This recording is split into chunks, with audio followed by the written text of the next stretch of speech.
Koordinate lutanja, part 38. Looks like it's gonna be a long one, like life in the north. Like I put it on almost like 3 pages. Like I don't have a clue what I was talking about here. So actually, we call it Život na sjeveru, and I remember one TV show with Dr. Flashman, I think, The Northern Exposure. And he went to Alaska and he lived there in a very small community.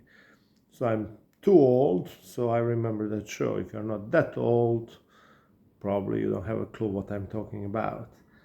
So pretty much that show brings me back to the 90s, high school time, summerish vacation, the long summers. So before you go for a swim or to relax at the beach, you first watch all those lovely shows. So pretty much I traveled in the north a lot, from Iceland to Norway, through Sweden and all around. And they all live embracing the nature, They're all active, they're all with the family, they're at the like spending time in the fresh air.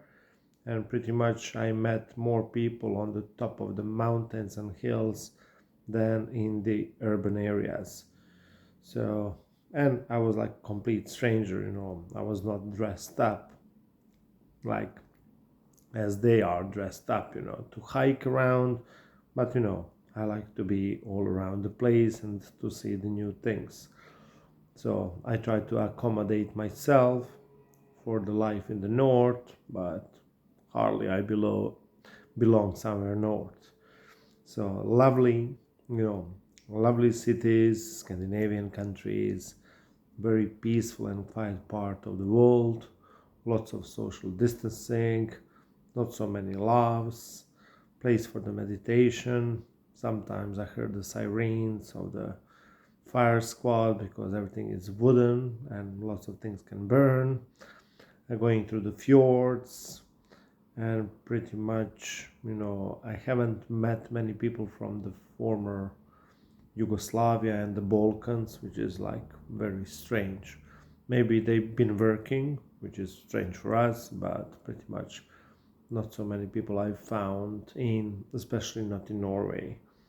So I even love the weather, on the way from Norway, from Sweden to Denmark, through that tunnel and a bridge and all in one. It was a good weather, like a bit sunny, a bit gray, but it was not that cold what I was expecting from the winter over there. So, and I saw lots of the IKEA things around the place. So pretty much, I did a great road trip. Like Iceland was flying and road tripping, Sweden, Norway, Denmark was pretty much, a lot of road trip also.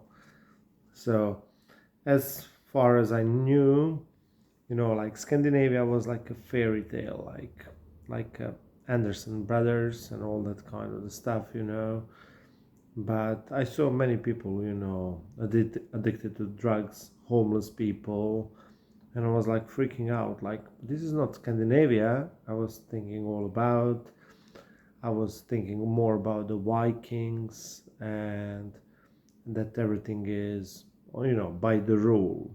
But here you go. Forget about my dreams. Reality is a bit different. So in the city, I was also enjoying like those typical cafes, and then looking at the people like being on the bikes on a pretty cold weather, but still nice. And I was like, oh my god, like, where are all those people, going? And then like people were like information center for me, like, hey, police officers, can you tell me where to go, what to see? And they've been showing me like, very welcoming people at some point.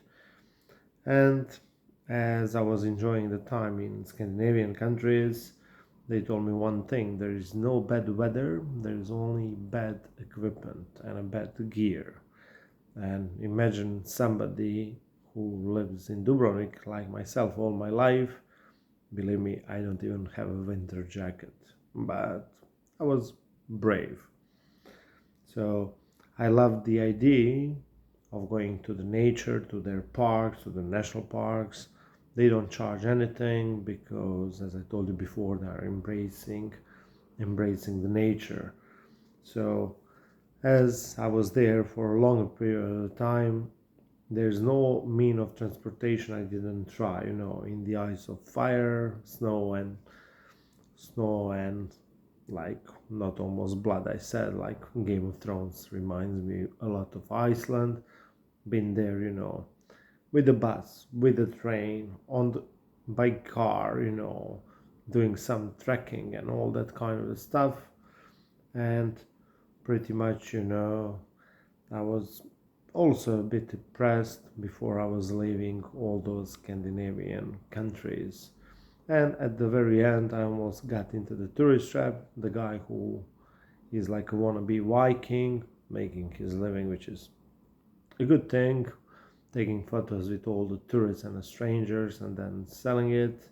But I was like, oh, I am from Dubrovnik. I'm not into that photography things. And then, asked me for like 5, 10, 20 euros for the picture. And then I got a bit homesick, I wanted to be in my own bed in a warmer weather. So being spoiled for one day. Tomorrow is weekend, not sure. Actually, it's Friday, but for me it's weekend. Hopefully see you pretty soon.